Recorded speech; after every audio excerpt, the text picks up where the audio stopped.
Grilled Pakol and Surahan, fatty, smoky, and cooked over real fire bring out the purest form of coastal flavor.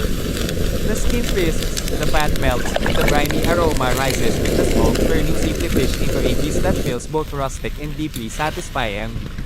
Each piece carries that unmistakable ocean richness, the kind you only get when the catch is fresh and the fire is real. Served outdoors, eaten Kamayan style, and paired with sausawan, this kind of grilling isn't just cooking, it's a ritual.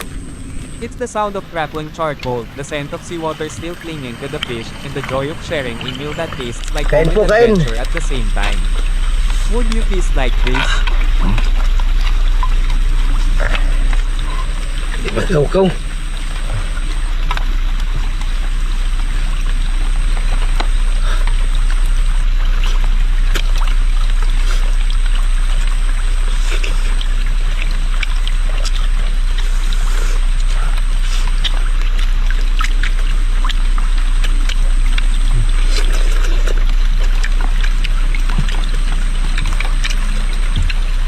Kain po.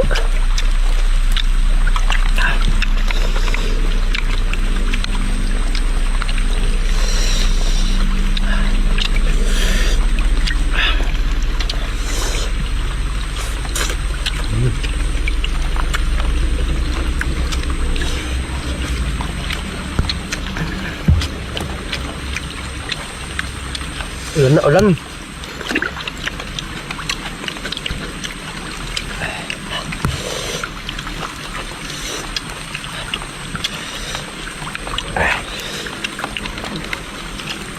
Isa ba?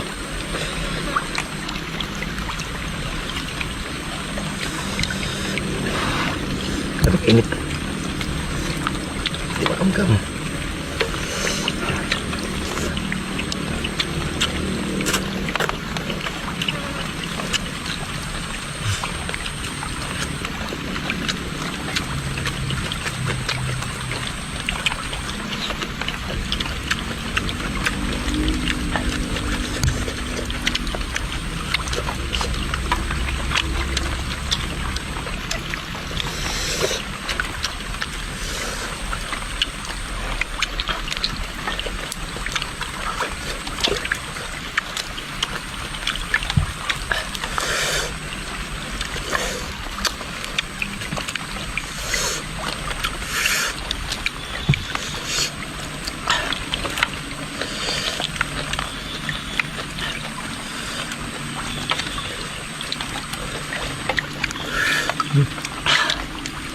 Ulan naman eh.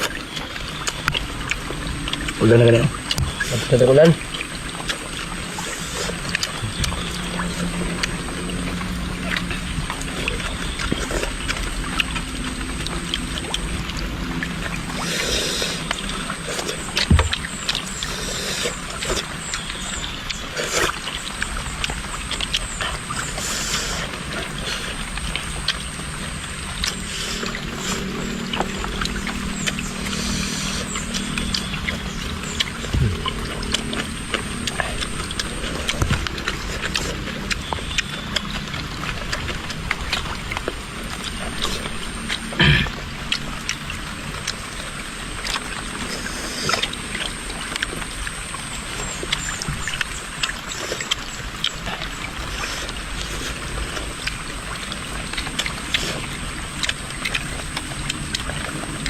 Kain po, mga ka-jabs.